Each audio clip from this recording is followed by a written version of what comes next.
오늘 말씀의 제목은 인격적 본성입니다. 오늘 본문에서 예수님은 이렇게 말씀하십니다. 이는 우리가 하나가 된 것 같이 그들도 하나가 되게 하려 함이니이다. 우리가 하나가 된 것 같이는 삼위 하나님을 가리키는 것이죠. 여기서 우리란, 그러므로 우리가 하나 된 것 같이의 하나됨은 단순히 어떤 일치, 둘이 하나가 되어졌다, 셋이 하나가 되어졌다, 이런 의미를 설명하고 있는 것이 아니라는 것입니다. 거기에는 어떤 의미가 포함되어 있습니까? 하나님께서, 그러니까 우리가 알 수 없는, 우리로는 도저히 이해하거나 인식하거나 그 존재를 알 수 없는 그 하나님이 어떻게 존재하시는가 하는, 우리에게 알려줄 수 있는 하나님의 어떤 그 속성, 하나님의 존재 방식에 대한 설명을 이렇게 하고 계시는 것입니다. 우리가 하나 된 것 같이. 그러므로 이 말씀에는 하나님의 존재 방식이 어떠한가를 설명한다 말씀드렸는데, 그 존재 방식은 어떠합니까? 성경에서 말하고 있듯이 하나님의 존재 방식은 서로 사랑함으로써입니다. 그러니까 우리가 하나 된 것 같이라는 것은, 우리는 삼위 하나님이 서로 깊이 사랑함으로써 하나가 되어져서 언제나 존재한다 라고 예수님이 말씀하고 있다는 것이에요. 그런데 놀라운 것은 그 다음 예수님이 하시는 말씀이에요. 우리가 하나 된 것 같이 그들도 하나가 되게 하려 함이니이다. 그러니까 하나님의 존재 방식이 서로 사랑 안에서 하나로 존재한다 라고 설명하시는 것, 알겠어, 내가 모르는 하나님인데 그렇게 존재하시는 것 같아 라고 그냥 이해하는 수준에서 끝날 수 없는 것이 무엇이냐면, 우리가 하나 된 것 같이 그들도 하나가 되게 하려 함이니이다 라고 말씀하고 있다는 거예요. 그 말은 무엇입니까? 삼위 하나님께서 사랑 안에서 하나가 되어지듯이 우리가 서로 사랑함을 통해 하나가 되어질 뿐만 아니라, 우리가 하나됨이 사랑 안에서 하나됨을 통해 우리는 그 사랑으로 말미암아 어디에 존재해요? 이제 하나님 안에 존재하게 되어지는 그런 놀라운 존재로 바뀌어졌다라고 말하고 있는 것입니다. 그러니까 삼위 하나님의 존재 방식이 이 사랑이다라는 그런 단순한 논리를 설명하고 싶어서 말씀하신 것이 아니라, 하나님이 존재하시는 그 사랑이 우리에게 임했다라고 말씀하는 겁니다. 누구에게? 나에게. 하나님의 그 사랑이 나에게 임했는데, 그 사랑이 나에게 임했다라는 것은 무엇인가? 우리가 그 사랑 안에서 서로 하나됨을 통해 이제 그 하나된 우리는 삼위 하나님 안에 존재하는 전혀 다른 새로운 방식의 삶을 살아가는 하나님의 자녀가 되어졌다라고 설명하고 있다는 거예요. 그래서 요 말씀을 좀 더 명확하게 이해하기 위해서 오늘 본문 말씀 바로 앞 구절 21절 말씀을 한번 같이 읽을게요. 21절 말씀이요. 사실은 그 앞에 다 읽으면 너무 좋겠지만 시간이 안 되니 그 앞에 21절 같이 한번 읽겠습니다. 시작. 아버지여, 아버지께서 내 안에, 내가 아버지 안에 있는 것 같이 그들도 다 하나가 되어 우리 안에 있게 하사 세상으로 아버지께서 나를 보내신 것을 믿게 하옵소서. 주님 말씀 뭐라고 말씀하십니까? 그들도 다 하나가 되어 우리 안에 있게 하사.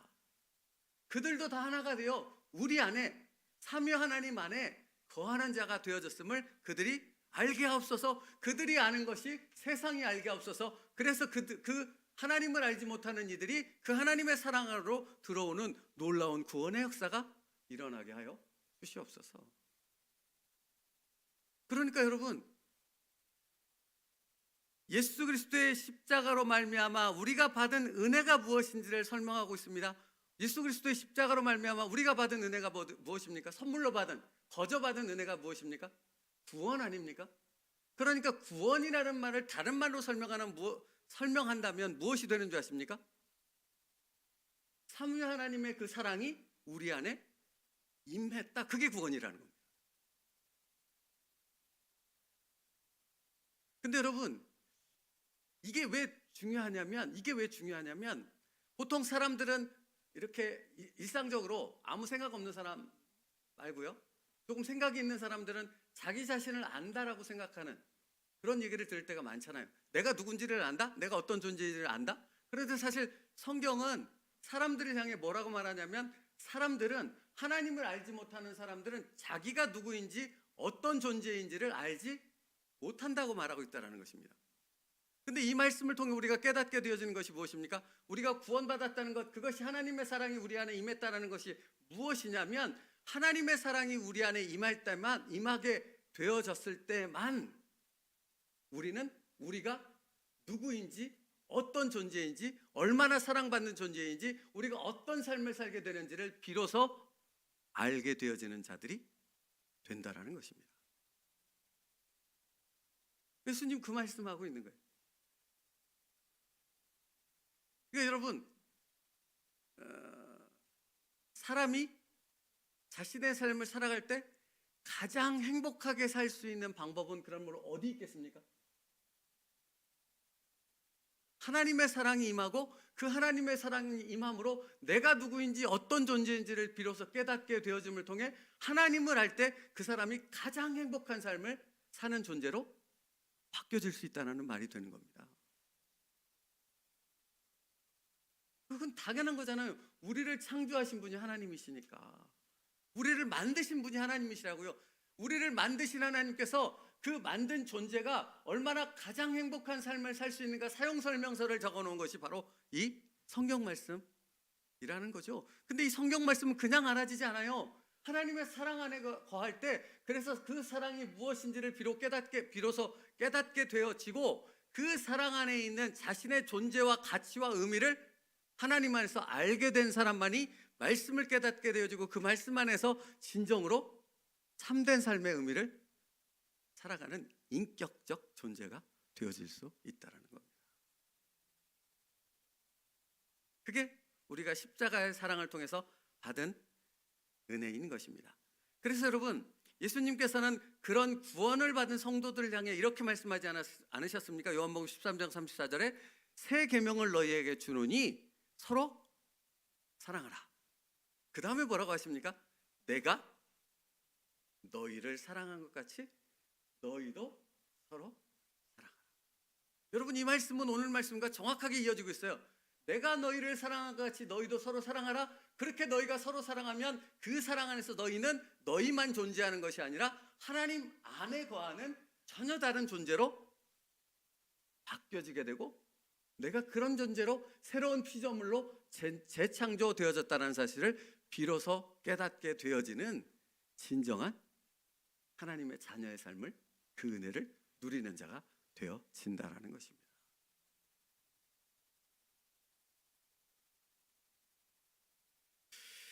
그러므로 여러분, 그래서 그 다음에 예수님께서 요한복음 13장 34절 말씀, 그 다음에 주시는 35절 말씀 뭐라고 기록하고 있냐면, 너희가 서로 사랑하면 이로써 모든 사람이 너희가 내 제자인 줄 알리라 그러는 거예요.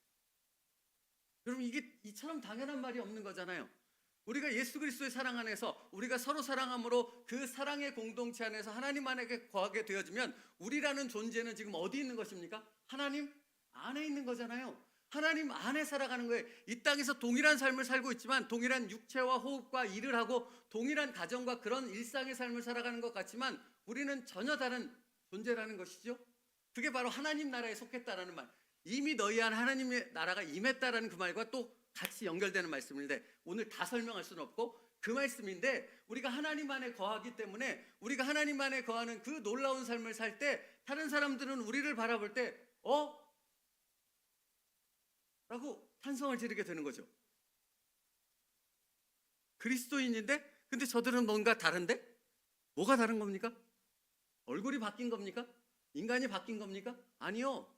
우리의 삶의 존재 방식이 하나님의 사랑 안에서 거하게 되어지는 하나님의 자녀된 삶을 살고 있기 때문이라는 겁니다. 그게 우리의 다름이에요.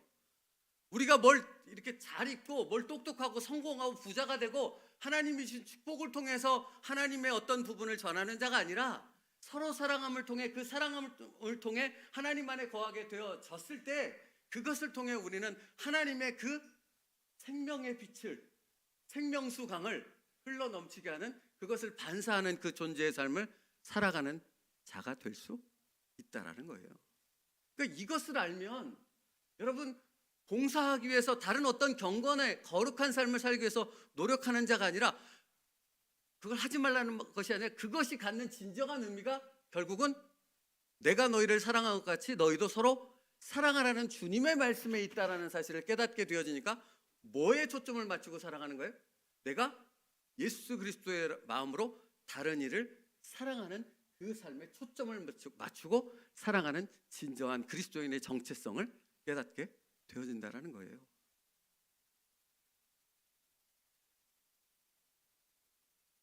너무 많은 말을 하면 안 되니. 그래서 챔버스 목사님이 뭐라고 말하냐면, 바다 가운데 보이는 작은 섬은 사실 엄청나게 큰 산의 작은 한 부분입니다. 그러니까 왜 바다에 무슨 조그맣게 섬, 아니면 뭐 이거 빙산의 일각이라고 말하는 그것도 괜찮고요. 이렇게 조금 튀어나와 있는 거 보면 되게 작아 보일 수 있잖아요. 근데 사실은 그 밑으로 파고 들어가면 더 엄청난 어떤 것과 연결이 되어 있다라는 말이잖아요. 바로 그 얘기를 하고 있는 거예요. 그 작은 섬 밑에 광대함과 깊이를 알 수 없듯이 우리는 자신을 해할 수 없습니다라고 말해요. 우리는 우리를 모른다고요. 내가 어떤 존재인지를 모른다고요. 하나님 안에 있지 않으면 우리는 어떤 존재인지 우리 자신을 알지 못하는 자라고 분명히 말해요. 그 다음에 뭐라고 말하냐면, 우리는 가끔 스스로를 알 수 있다고 생각하지만 결국 나를 아시는 분은 나를 창조하신 하나님 외에는 없다는 것을 깨닫게 됩니다. 정확한 말이지 않습니까? 하나님 안에 있을 때만 우리가 누구인지를 깨닫게 돼요. 예수 그리스도의 십자가 안에서 우리를 바라볼 때만 내가 누구인지를 알게 되고, 내가 어떤 사랑을 받은 자인지를 알게 되고, 그러므로 내가 어떻게 살아야 되는지를 알고 나아가는 진정한 그리스도인의 삶을 살아갈 수 있게 된다고요. 유대인들처럼 율법을 지키는 자가 아니라 예수 그리스도 안에서 자유함이라고 말씀하는 그 자유함의 은혜를 누리는 하나님의 그 사랑 안에 거하는 자의 삶을 우리가 살아간다라는 것입니다. 그래서 사실 그래서 어제 제가 누가복음 15장 탕자 얘기를 했던 것 같아요. 오늘 같이 이어집니다. 어제 무슨 말씀을 드렸냐면, 탕자는 아버지의 그 존재와 자기를 속박하고 무언가를 얽어매는 듯한 그런 부분들이 싫었던 거죠. 아버지라는 존재를 그렇게 생각했어요. 나를 사랑하고 나를 키워주시고 나에게 은혜를 베풀어준 그런 존재로 여기지 않고, 무언가를 나를 억압하고 내가 속죄당하고 이렇게 뭔가를 이렇게 되어지는 그런 존재로 아버지를 생각했죠. 그래서 아버지 재산 주세요 그러고 아버지를 떠나서 허랑방탕한 삶을 살았지 않습니까? 근데 여러분, 어제도 말씀드렸던 것처럼, 근데 탕자가 언제 자기 자신의 모습을 깨닫게 되어져요? 모든 것을 다 잃어버리고 비참한 삶 가운데 빠지게 되어졌을 때, 그때 비로소 내가 정말 비참하고 처참하기 그지없는 그런 사람이구나 라는 부분을 깨닫게 되어져요. 그렇게 되어졌을 때 탕자는 누구를 생각합니까? 아버지를 생각해요. 그리고 아버지를 향해 돌아와요. 그죠? 근데 그때 이런 얘기를 했다고 했잖아요. 내가 아버지의 종으로 살지라도 내가 아버지에게 돌아가서 죽을 때 죽더라도 한번 돌아가리라, 이러고 돌아오는 거예요. 근데 여러분, 성경 말씀 15장에 보면 탕자가 터덜터덜 이렇게 거지가 되어져서 돌아올 때 탕자와 아버지가 만나는 장면에서 탕자가 아버지를 알아봤어요? 아버지가 탕자를 알아봤어요? 아버지가 탕자를 알아봤어요. 그 말은 무엇인가? 아버지는 날마다 그 탕자, 잃어버린 아들이 돌아오기를 날마다 동구 밖에 나와서 기다렸다라는 말을 하는 거잖아요.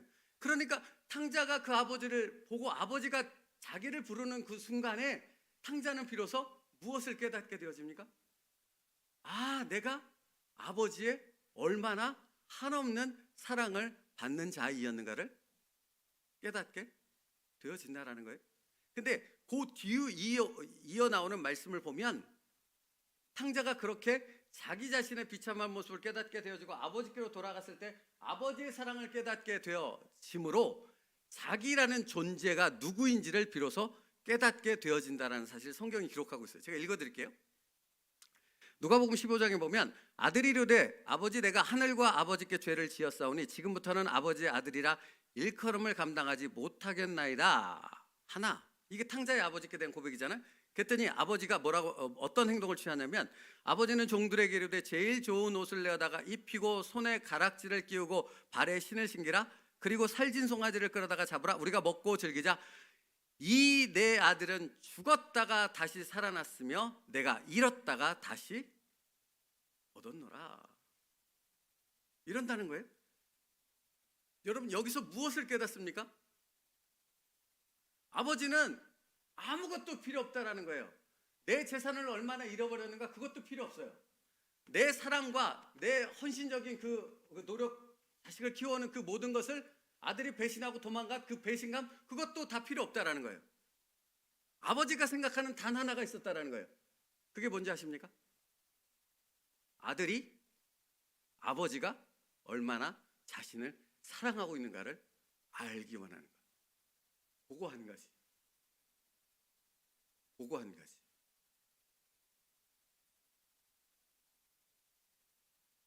오늘 말씀하는 말씀의 내용이 바로 그겁니다. 사랑하는 성도 여러분, 하나님께서 우리의 삶을 이끌고 예수 그리스도의 십자가를 통해 구원받은 하나님의 자녀가 되어져서 지금 이 삶을 살아가게 하시는 그 모든 것에 있어서 딱 한 가지 목적이 있다면 이 탕자의 아버지와 동일한 마음을 갖고 계시다는 겁니다. 내가 너를 얼마나 사랑하는지, 이 세상, 하나님이 세상을 이처럼 사랑하사 독생자 예수, 독생자를 보내셨으니. 그렇습니다. 하나님께서 오늘 우리에게 이 말씀을 주시는 것은 하나님의 그 놀라운 사랑 안에서 우리가 누구인지를 깨닫게 되어지고 아버지의 사랑을 받은 그 존재, 그 놀라운 존재로서 우리가 그 자존감을 가지고 하나님의 사랑을 붙잡고 살아가는, 이전과는 전혀 다른 그 사랑받는 자의 삶을 살아가기를 하나님은 우리에게 원하신다는 겁니다. 오늘 그런 사랑을 사랑할 수 있는 여러분 되기를 축복합니다. 샘버스 목사님 또 이렇게 말해요. 예수 그리스도께서는 인격적 본성을 자유하게 하시며 개별성을 승화시킵니다. 승화의 요소는 사랑이요 라고 말합니다. 그래서 이렇게 말하는 겁니다. 예수님을 향한 인격적 헌신입니다. 사랑이란 나의 인격적 본성이 다른 인격적 본성과 친교를 나누게 되면서 자신을 다 쏟아붓는 것을, 내가 너희를 사랑하는 것같이.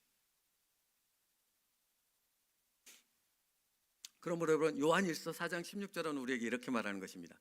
하나님이 우리를 사랑하시는 사랑을 우리가 알고 믿었노니 하나님은 사랑이시라. 사랑 안에 거하는 자는 하나님 안에 거하고 하나님도 그 안에 거하느니라. 아멘. 사랑하는 성도 여러분, 오늘 우리의 삶은 하나님 안에 그 사랑 안에서 주어진 또 하루의 선물인 줄 믿습니다. 그러므로 이 하루를 살아갈 때 우리는 우리의 버거운 삶의 어떤 힘든 그 일들 있잖아요. 우리를 끊임없이 괴롭게 하고 이 생각을 복잡하게 근심과 걱정 속에 몰아넣는 그 수많은 일들 속에서도 우리가 무엇을 놓치지 말아야 됩니까? 예수 그리스도의 십자가 안에서 우리를 사랑하신 그 하나님의 사랑, 그리고 그 사랑 안에서 하나님 안에 거하게 하신 그 하나님의 놀라운 은혜를 기억하며 이 모든 것이 감사요, 이 모든 것이 하나님의 은혜임을 고백하는 사랑받는 자의 삶을 살아가는 저와 여러분 되기를 축복합니다. 그리고 여러분, 한 가지만 더 말씀드린다면 예수님의 말씀을 기억하십시오. 서로 사랑하라. 내가 너희를 사랑한 것 같이. 그리하면, 너희가 그렇게 사랑하면 너희가 내 제자인 줄 알리라. 여러분, 오늘도 그 사랑 안에서 진정 주님이 주신 행복한 하루의 삶을 살아가는 여러분 될 수 있기를 축복합니다. 기도하겠습니다. 살아계신 하나님, 오늘도 하나님의 한없는 그 사랑을 우리로 깨닫게 하심을 감사합니다.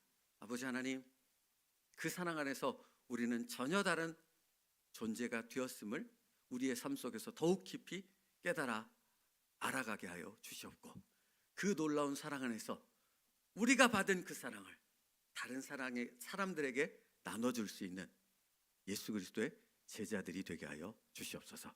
예수님의 이름으로 기도 올리옵나이다.